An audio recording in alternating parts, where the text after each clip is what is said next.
molto confusa. Mi ha detto: hanno trovato la macchina di Mariangela, cosa è successo? E ho detto: abbiamo ucciso Mariangela. Se io sono qui, allora devo fare qualcosa di buono per lei anche. Questo mi ha sempre dato una grande spinta.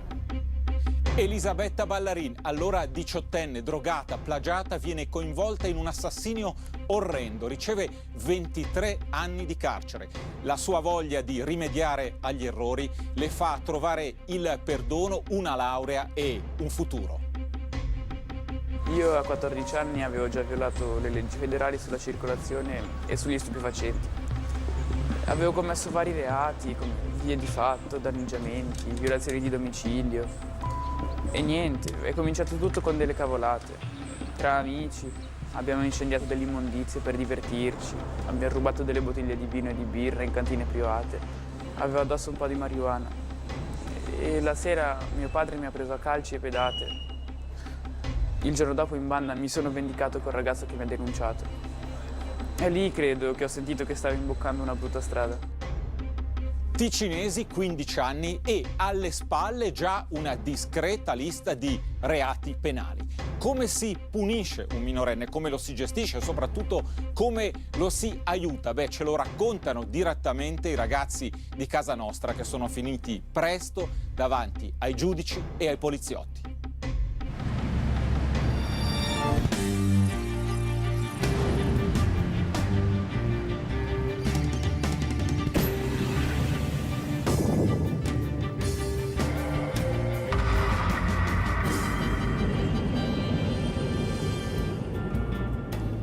Buonasera e benvenuti a Falò. Questa sera parliamo di persone che presto nella loro vita hanno commesso un errore. Parliamo di minorenni che sono finiti davanti ai magistrati. E cominciamo con un caso eclatante, famoso, quello di Elisabetta Ballarin, un nome che per alcuni di voi suonerà familiare perché è spesso associato alle bestie di Satana.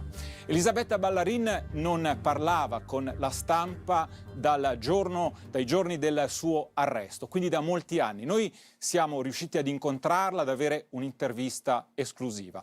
Un incontro in cui racconta la sua verità, a cominciare dal fatto che lei con quella setta non c'entrava nulla.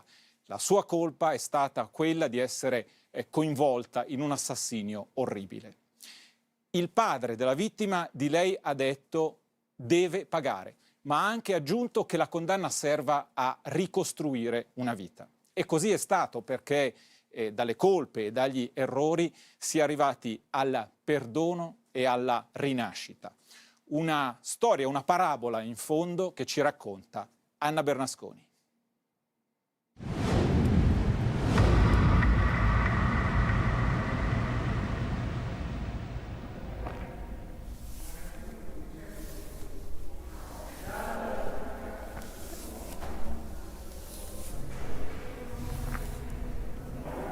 Io, come Elisabetta, quel giorno e gli altri giorni passati o futuri, non avrei mai pensato di vedere morire una persona o non avrei mai cercato di arrivare a togliere una vita.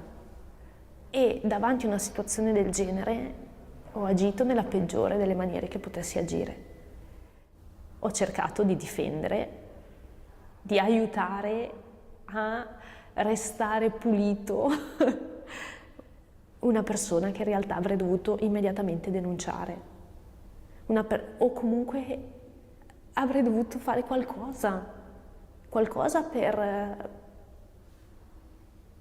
dare dignità a quella persona. E questo è un peso che mi porto dentro, è il peso.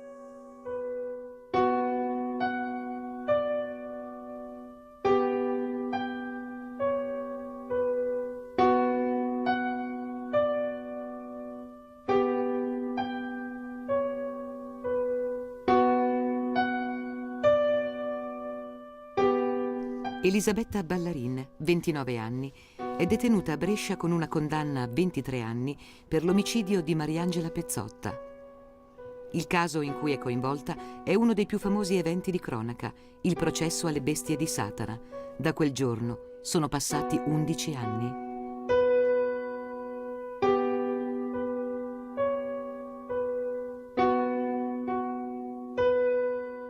Davvero ho cercato di attraversare tutto quello che ho vissuto, di andare a fondo, di non lasciare il più piccolo nodo. Deve essere tutto chiaro, perché una cosa così non può assolutamente restare con ombre. Sono le 8 di mattina del 24 gennaio 2004, quando la caserma dei Carabinieri di Sommalombardo riceve una richiesta di intervento nei pressi del canale Villoresi. Un giovane, in evidente stato di alterazione, urla e chiede aiuto. I suoi indumenti sono sporchi di terra e sangue. È Andrea Volpe. Sul ponte, 2 macchine incidentate poste di traverso. Collassata, testa reclinata sul volante, la sua fidanzata Elisabetta Ballarin. È in overdose e viene soccorsa e portata in ospedale. La seconda macchina è di Mariangela Pezzotta, ex fidanzata di Volpe. Manca da casa dalla sera precedente.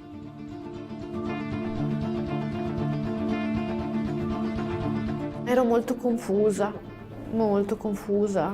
C'era la mamma di Andrea Volpe lì e mi ha detto: hanno trovato la macchina di Mariangela, cosa è successo?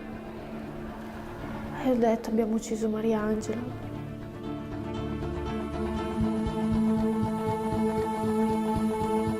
Il corpo di Mariangela viene trovato semisepolto nella serra dello chalet di Golasecca, di proprietà dei Ballarin, dove Volpe ed Elisabetta convivono.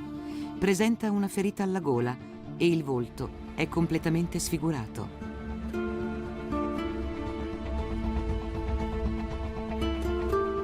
Mi ricordo che il carabiniere che mi ha accompagnato in carcere era amico di mio padre. Era molto tenero. Quella persona me la ricordo molto bene, poi ce ne sono stati altri molto cattivi, giustamente erano... Penso che... Io non ho mai visto delle foto di Mariangela come l'hanno ritrovata. E...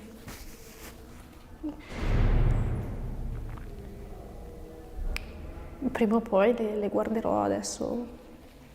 Mia mamma a casa non aveva più i documenti, gli atti, aveva buttato via tutto. E perché vorresti guardarle? no,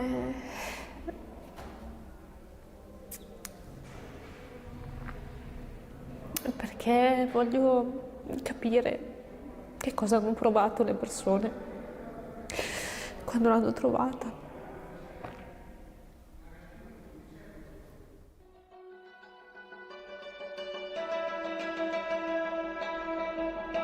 È stato Volpe ad uccidere, ma Elisabetta, poco più che diciottenne, per tutta quella lunga notte lo ha coperto e aiutato. Volpe confessa, ma pochi mesi dopo fa luce anche su altri delitti avvenuti 6 anni prima. Si apre uno scenario inquietante, escono nomi e cognomi e l'esistenza di una setta, le bestie di Satana. 9 i ragazzi arrestati. Elisabetta è del tutto estranea ai fatti avvenuti 6 anni prima e al disegno criminoso del gruppo, ma verrà giudicata nello stesso processo. Fabio Tollis e Chiara Marino, scomparsi all'età di 16 e 19 anni, sono stati uccisi dal gruppo la notte del 17 gennaio 1998 nei boschi di Sommalombardo, sgozzati e sotterrati in una buca di 2 metri. Andrea Bontade, indotto al suicidio. Volpe fa ritrovare i corpi e permette la risoluzione di un caso aperto da anni. Dietro la sua confessione, un calcolo. Per l'omicidio di Mariangela avrebbe avuto l'ergastolo. Collaborando con la giustizia, sarà condannato per 4 omicidi a soli 20 anni. 23 anni invece la condanna di Elisabetta.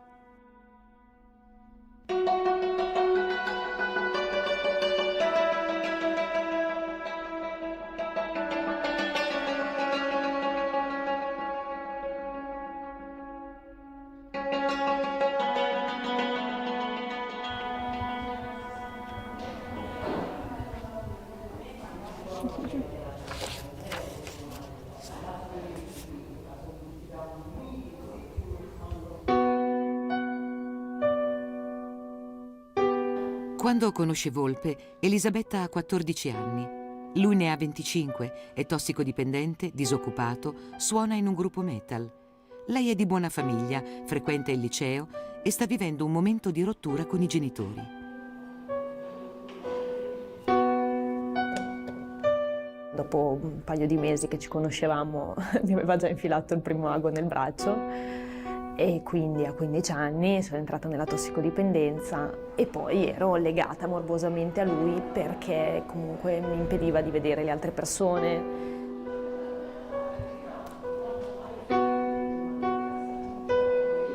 Lui per cosa stava con me? Perché magari avevo la paghetta e gli davo i soldi per sesso. Cioè, perché a 25-26 anni cosa stai con una di 15 o 16? Cioè, di cosa parli? Che cosa condividi?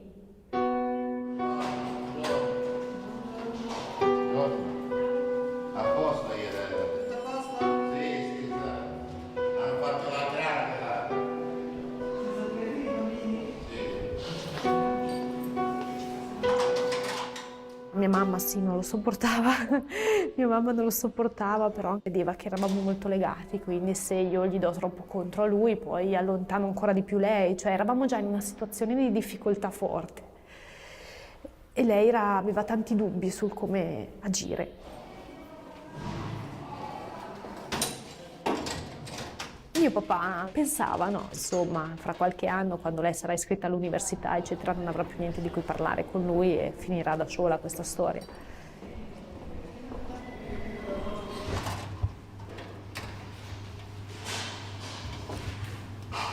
Volpe lasciava sempre intendere qualcosa per creare un'aura di fascino. Se vi dicessi di aver ucciso 4 persone, voi mi credereste? E noi sì, potremmo anche crederci a questa cosa. Alle domande poi, anche quando eravamo da soli, ma è vero, non è vero, lui ha sempre risposto con questo non te lo dirò mai. La colpa maggiore che ho avuto è stata quella di aver lasciato correre, cioè io sto con una persona che non mi stupirebbe se avesse fatto così tanto male a qualcun altro e continua a starci. Non mi ha mai picchiata, però ci siamo andati vicini, nel senso che poi io avevo appunto il carattere remissivo. Stavo zitta, la mia fortuna era quella che stavo zitta, non rispondevo mai a quello che diceva, faceva, però sì, esagerava. Mi era capitato anche un giorno, mi ricordo, che era impazzito e mi ha puntato il fucile contro, ha detto adesso io ti uccido, poi mi uccido. Insomma, quella è stata una situazione abbastanza pesante, però anche lì era in crisi di astinenza, quindi la droga. Non è lui, è la droga. È la droga, era la scusa per tutti i suoi gesti. Era l'unica persona che io sentivo vicina, l'unica persona che per me che mi aveva dato riconosciuto un senso. Se mi fosse crollata quella persona, io sarei crollata con lui.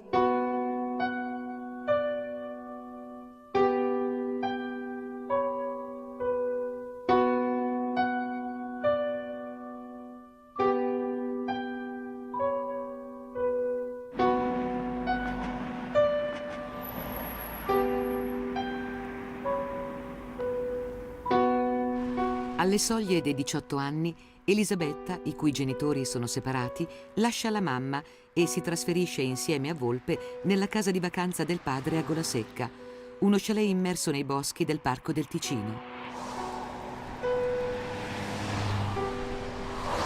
Eravamo al limite, perché era proprio una situazione tremenda di 2 tossicodipendenti, ma proprio basso livello, cioè sporchi, affamati, magri, scavati. La casa era distrutta, cioè soldi non ce n'erano, non c'era proprio niente. prima o poi ipotizzo che eravamo vicini allo scoppiare della bomba, che magari avrebbe fatto ridestare dal torpore anche mamma e papà.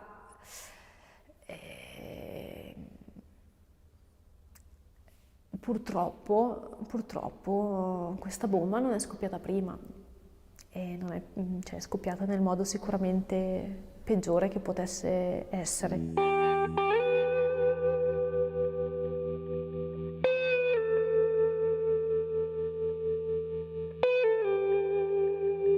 Eravamo in questa situazione di mancanza di soldi molto forte, quindi l'unica bella idea geniale è stata quella di rapinare il spacciatore di eroina. Quindi noi quel venerdì l'abbiamo passato tutto a drogarci.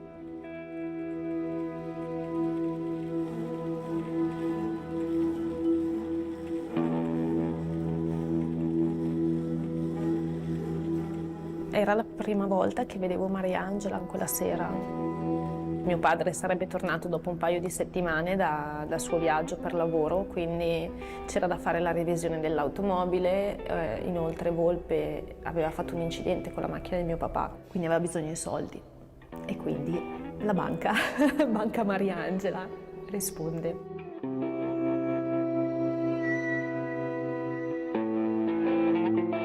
Era lui quello legato a lei, morbosamente, più che lei a lui.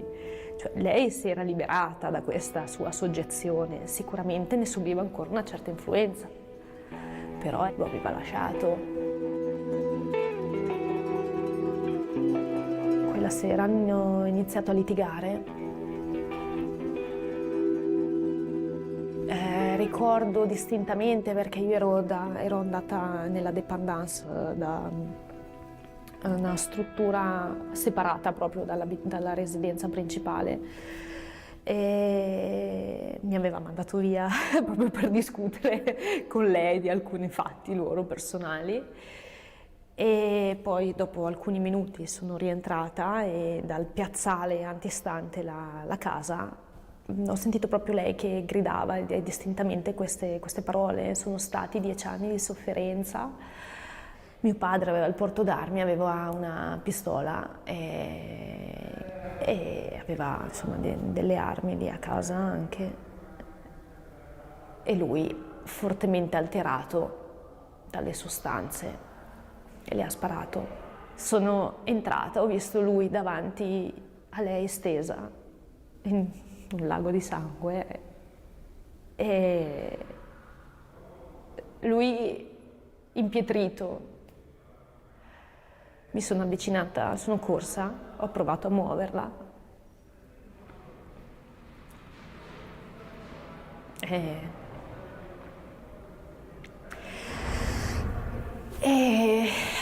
per appunto un tempo indefinibile sono rimasta lì sul divano.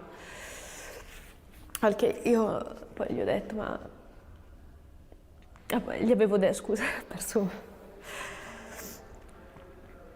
gli avevo detto che avevo sentito il colpo di pistola e lui è impazzito, pensava solo al colpo di pistola.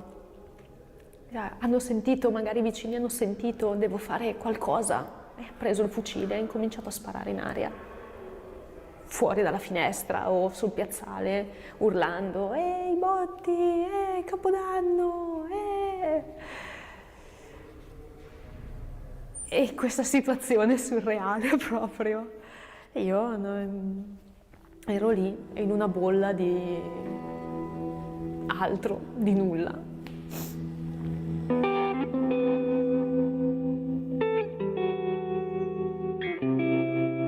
Avevamo portato il corpo di Mariangela che era lì nel soggiorno, lo abbiamo spostato nella serra. Presi sicuramente dal panico. La prima cosa che è stata fatta è stata una nuova pera.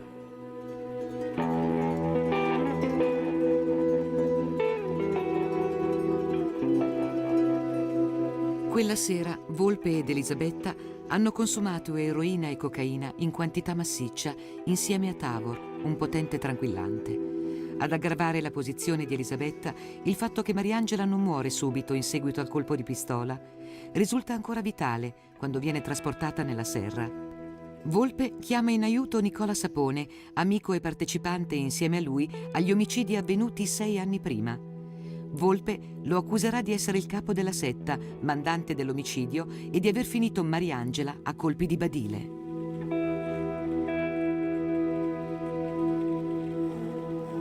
Non sono stata creduta quando ho dichiarato, e continuerò a sostenerlo, che a finire Mariangela in quel modo è stato Volpe, lo ha fatto davanti ai miei occhi.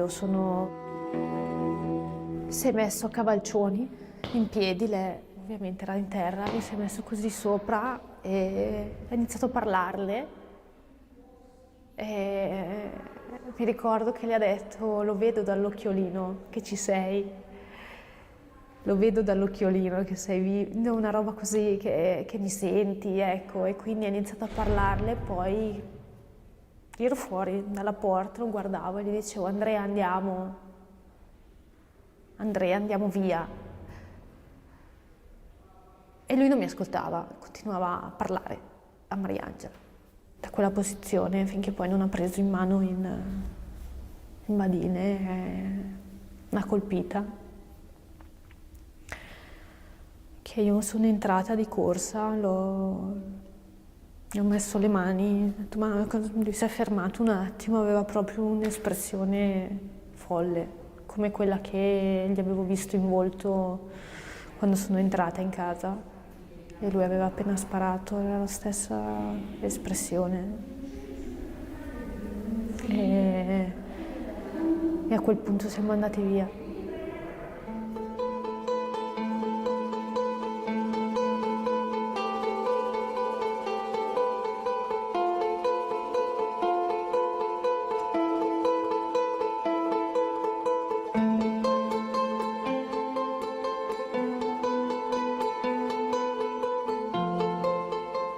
Mi ha telefonato mia moglie alle 9:30 dicendo: vieni a casa che mi hanno chiamato i carabinieri. Non mi ha detto niente, ma vieni a casa subito. Sono venuto a casa subito e fa: guarda che Mari non c'è, ha trovato la macchina di Mari al Ticino.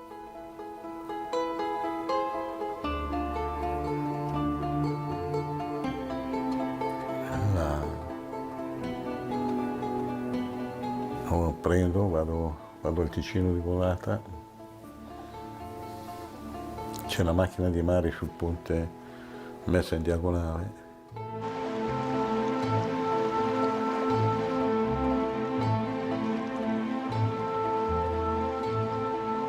Nel frattempo il maresciallo dei carabinieri insomma mi viene incontro e mi dice: Silvio, ma Andrea Volpe ti dice qualcosa? Io non so, me lo ricorderò. Io gli ho risposto: me l'ha ammazzata. Non so come ho fatto a dire questa cosa.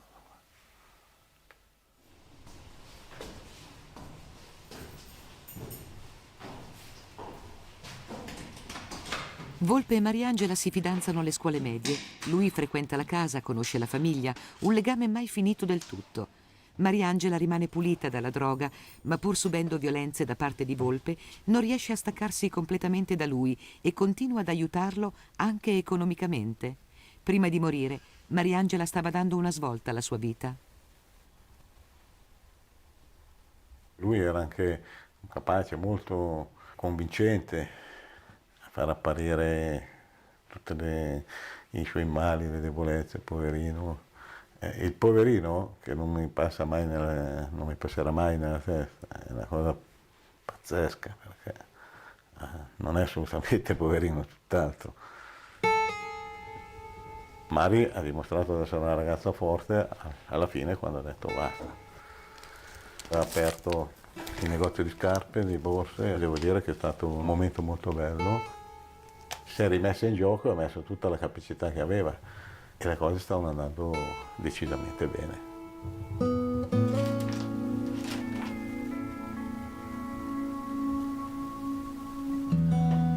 Elisabetta la vedo al processo. Al primo momento fissava il vuoto, poi a un certo punto, siccome io la fissavo, e mi chiedevo cosa faceva una ragazza lì. Perché il primo momento, il primo pensiero è cosa fa quella ragazza, perché al suo posto poteva essere mia figlia. Non cambiava assolutamente niente.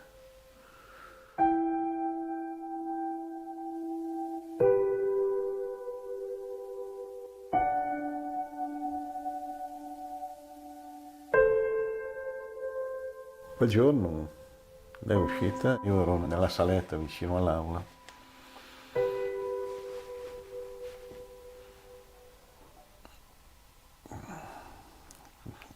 e ci siamo guardati. Non so, non ci siamo dati niente. Ci siamo solo guardati.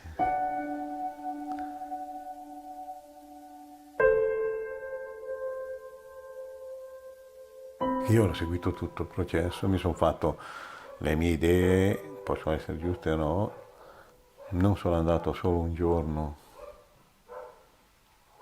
quando hanno parlato come l'avevano conciata.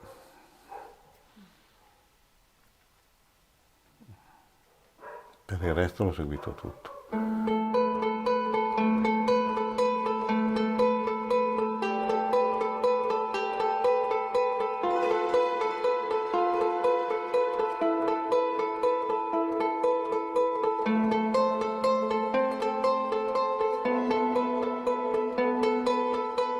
Al termine del processo, Silvio Pezzotta decide di ritirare, insieme alla famiglia, la costituzione di parte civile nei confronti di Elisabetta.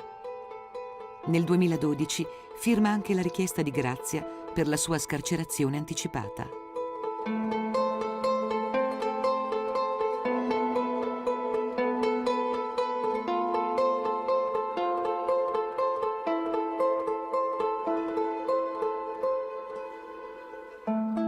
Se io oggi mi comportassi come allora, sarei colpevole in tutto e per tutto. Non ero in grado di reagire in una situazione del genere. Assolutamente. Però avrei potuto reagire a tutto quello che è capitato prima, alle piccole cose. Non mi rimprovero di essermi legata a una persona così, di non aver avuto fiducia in mia mamma, di non aver chiesto aiuto. E in ultimo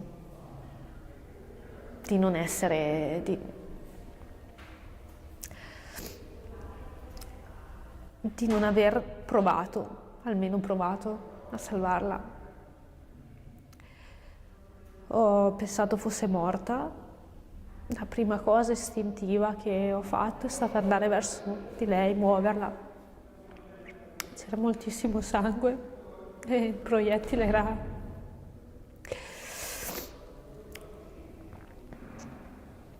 Ho pensato fosse morta e poi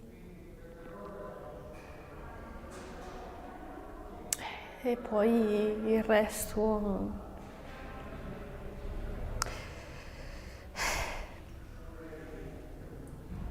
sì, è un peso che continuerà sempre, ovvio.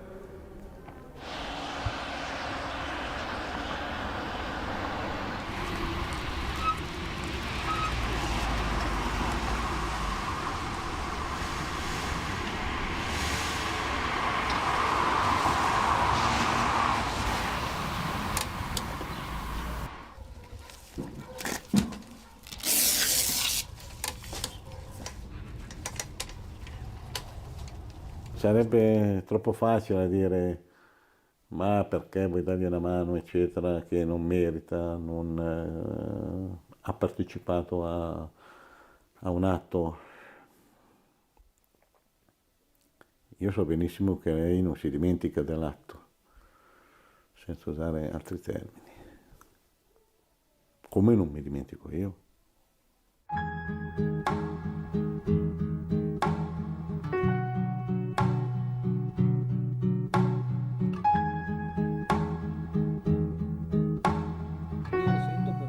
Tu sei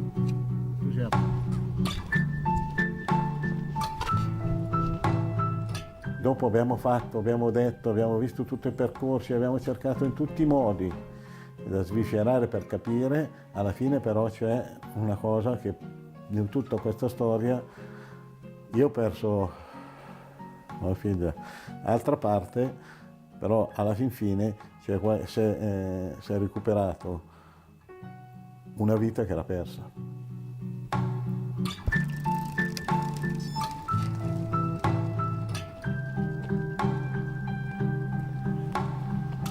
In memoria della figlia, ogni anno Silvio Pezzotta, da sempre nel mondo del ciclismo, organizza un torneo, oggi tappa del Giro d'Italia per handbike.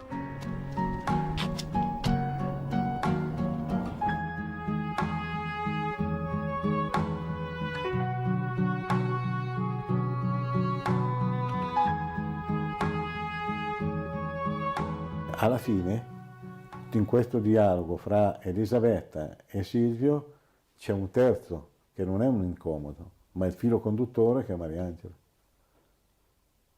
Io penso che questo sia la cosa più evidente e forse meno capibile, però c'è.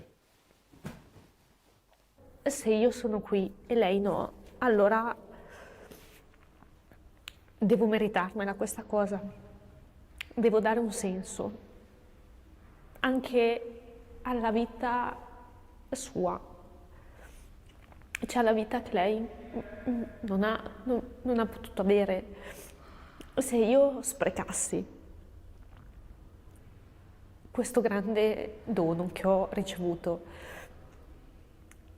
non sarebbe solo uno smacco all'esistenza o alla mia famiglia o a chi ha creduto in me,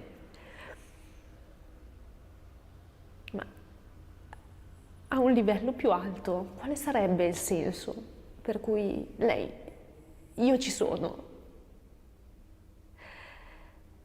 Se io sono qui, allora devo fare qualcosa di buono per lei anche.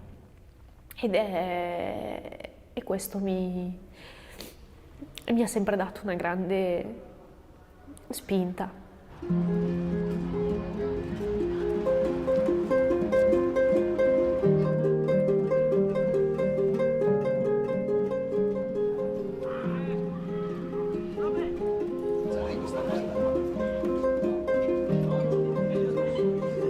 Oggi Elisabetta è laureata in didattica dell'arte e si sta specializzando, sempre col massimo dei voti, in grafica e comunicazione. Ha potuto laurearsi grazie al carcere di Verziano, dove è attualmente detenuta, l'unico in Italia con un polo universitario al suo interno. Ora, da studentessa, frequenta l'Accademia di Belle Arti di Brescia. Ciao, buongiorno. Dobbiamo fare la divisione del progetto? Sì. Poi se eventualmente possiamo applicare il CD all'immagine, quindi fare un coordinato di questo tipo, che ne pensi? Questi 11 anni sono stati sicuramente lunghi e sicuramente molto diversi fra loro. I primi 2 anni e mezzo li ho trascorsi all'interno del carcere di Monza, un carcere cosiddetto punitivo, molto rigido. Poi ero piccola, quindi quella che dormiva sul pavimento ero sempre io. E scarafaggi, tantissimi scarafaggi. Di Monza ricordo soprattutto gli scarafaggi di notte nel letto. Cioè, proprio molto brutto posto. Brutto posto. molto poco utile, ecco, perché lì non è possibile, sei impegnato a sopravvivere e non fai un percorso, non fai niente. Mi sono proprio chiusa totalmente nei libri. Io studiavo, lavoravo in una cooperativa di assemblaggio, pomeriggio studiavo, pomeriggio, sera, notte.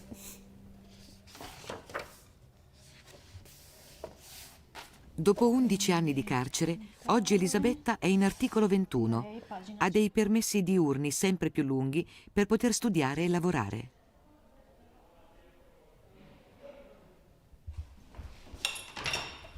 Ciao amica! Oh! Vieni, abbiamo la bene. Sì. Comunque Ciao. ciao! Come tutti in ordine. Quando ho capito i miei errori, ho fissato dei punti. Nel momento in cui ho capito gli errori, ho capito anche chi volevo diventare. Mi sono impegnata per poter essere la persona che voglio essere, ecco, appunto una persona retta, una persona utile a se stessa e agli altri. E allora le mie scelte le ho fatte in funzione di questi obiettivi, quindi per accompagnarmi ho cercato persone migliori di me.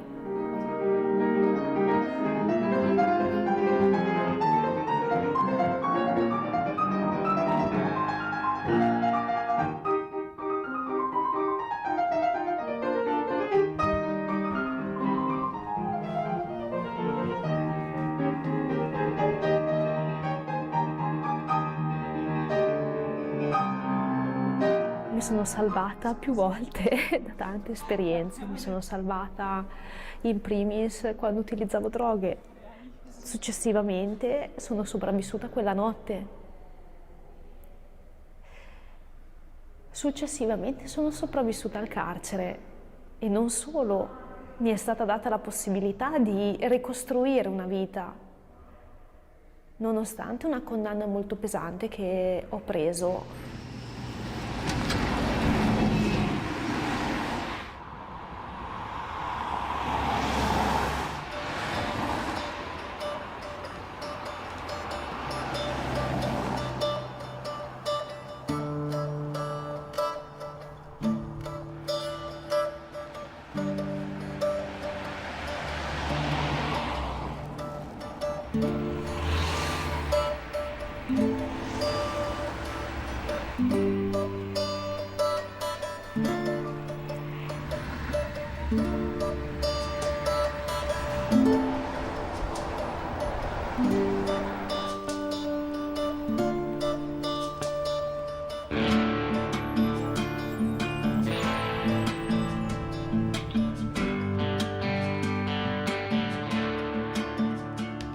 L'essere associata alle bestie di Satana per me è stato terribile e lo è tuttora, perché a livello anche di atti è chiaro che io fossi totalmente estranea a quella cosa, ma per tutti sono la donna di quel gruppo lì.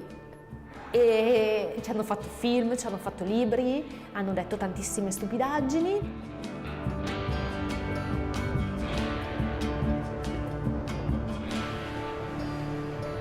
Non è facile, è mettersi in gioco e continuamente venire giudicata, non per quella che sono oggi, ma per quella che sono stata.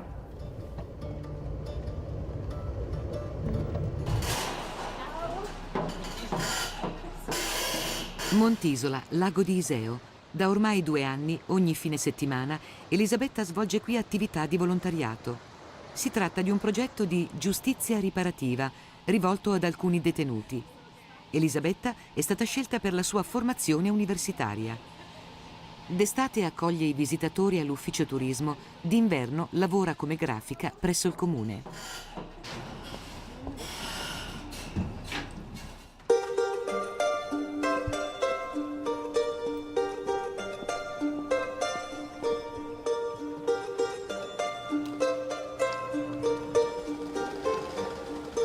A Monte Isola contrariamente a quanto ci si aspettava, perché appunto il mio percorso era già a buon punto, non è stato sicuramente il primo passo, ma è stato solo un passo. C'è stato moltissimo clamore, anche molto montato, esasperato. L'assalto dei media è stato una botta non da poco, emotiva, perché sono aggressivi, maleducati, insultano tanto. Poi ovviamente questo ha generato una catena, quindi i curiosi, le persone che vengono a vedere il fenomeno da baraccone, vanno in un posto a vedere un monumento, vanno a vedere il panorama e andiamo a vedere anche quella cosa là interessante. E questo ha determinato anche nei cittadini montisolani una diffidenza iniziale non da poco. Poi l'isola è piccola, il comune è piccolo e chiuso, quindi mi ci è voluto un po' di tempo per guadagnare la fiducia delle persone e ci è voluto 1 anno e mezzo, 2 per arrivare a questo punto.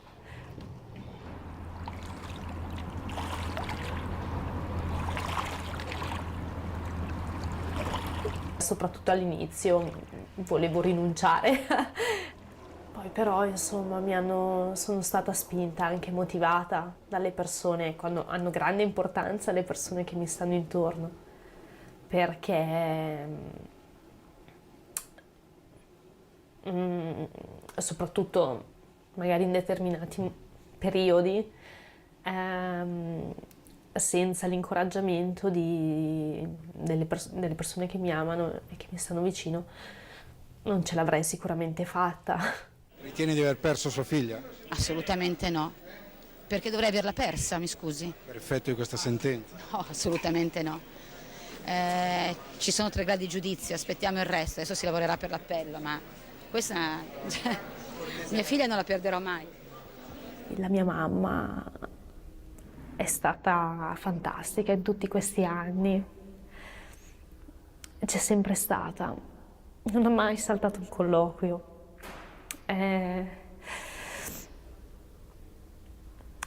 Posso dire che ha impostato tutta la sua vita su di me e se anche può aver commesso qualche errore, come tutti i genitori, ampiamente ricompensato e oltre ogni cosa, oltre tutto. Signora, le dico qualcosa? Che ci fa la corriere qua. Ma per me è stato Sono orgogliosa di mia figlia, sono le ultime tra le pochissime dichiarazioni ai giornalisti lasciate dalla mamma di Elisabetta, morta l'anno scorso in seguito ad un incidente. Un rapporto strettissimo, consolidato in carcere. Poco dopo il suo arresto, Elisabetta aveva perso anche il papà.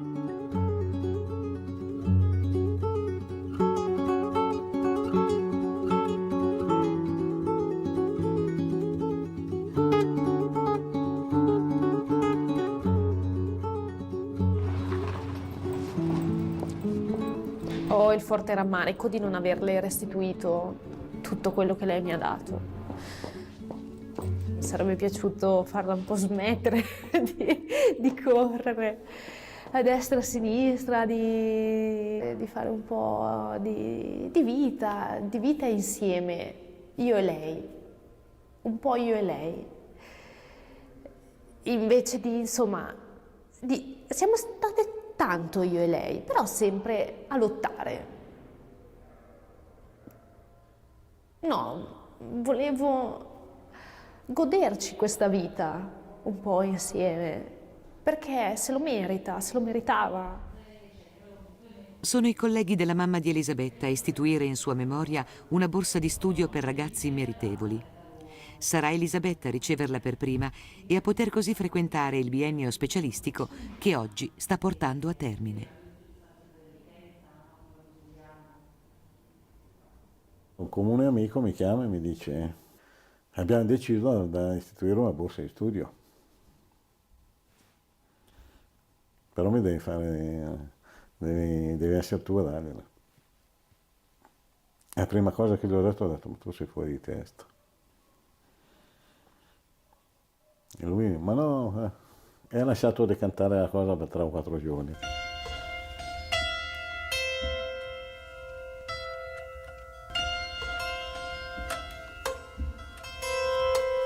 È abbastanza forte la cosa. Non vi dico le parolacce che ho detto, però è abbastanza... Ma no, ma guarderai che... Ma io no, non l'ho mai vista, dal processo non vedo, però per sua mamma che conoscevo e per tutto quello che ha fatto la mamma, alla fine ho detto di sì. È stato un incontro molto umano. Molto umano.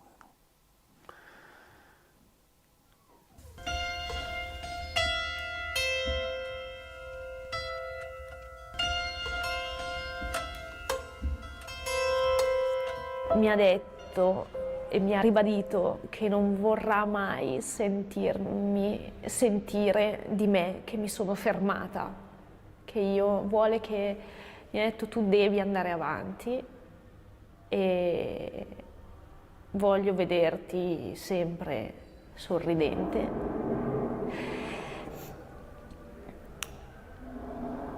E devi andare avanti, tu devi farlo. Allora è qui che dico, hanno capito il perché. Purtroppo non possiamo tornare indietro. Lo farei. Non possiamo e possiamo solo andare avanti nel migliore dei modi possibili.